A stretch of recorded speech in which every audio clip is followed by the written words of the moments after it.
বন্ধুরা, তোমরা যারা পিএসসির ফুড এসআই 2023 এর অ্যাসপিরেন্ট আছো, তোমরা যারা ফর্ম ফিল আপ করেছিলে ফুড এসআই 2023 এর এক্সামের জন্য, তোমাদের সকলের জন্য এই মুহূর্তে সব থেকে বিরাট এবং খুশির আপডেট নিয়ে চলে এসেছি। বহু প্রতীক্ষিত ফুড এসআই 2023 এর এক্সাম ডেট প্রকাশ করে দিয়েছে এইমাত্র পাবলিক সার্ভিস কমিশন তাদের অফিসিয়াল ওয়েবসাইটে। আজকের এই ভিডিওতে আমি তোমাকে অফিসিয়াল এক্সাম ডেট সম্পর্কে বিস্তারিতভাবে জানাবো, সেই সঙ্গে কবে থেকে তোমরা অ্যাডমিট কার্ড ডাউনলোড করতে পারবে সেটাও তোমাকে জানাবো।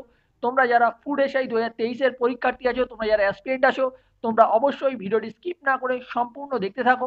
ভিডিওটিতে অবশ্যই একটি লাইক দিয়ে দেবে, সবার সঙ্গে শেয়ার করে দেবে এবং চ্যানেলে প্রথমবার এসে থাকলে অবশ্যই চ্যানেলটিকে সাবস্ক্রাইব করে পাশের বেল অপশানে ক্লিক করে অল নোটিফিকেশনটিকে অন করে রাখবে চাকরি সংক্রান্ত এই রকম গুরুত্বপূর্ণ আপডেট সবার প্রথমে পাওয়ার জন্য।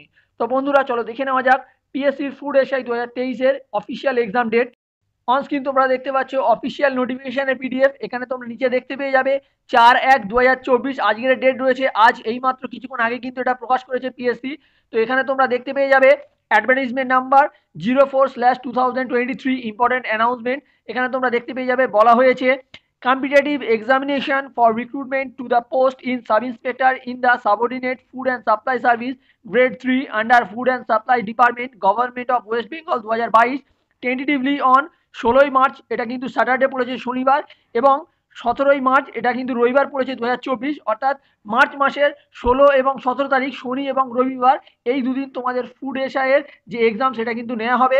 আর আশা করা যাচ্ছে তোমাদের এই এক্সামের যে অ্যাডমিট কার্ড সেটা তোমরা ডাউনলোড করতে পারবে মার্চ মাসের ফার্স্ট উইক, অর্থাৎ 1-2 তারিখ বা 3-4 তারিখের মধ্যে থেকেই এই অ্যাডমিট কার্ডটা ডাউনলোড শুরু হয়ে যাবে পিএসসির ওয়েবসাইট থেকে।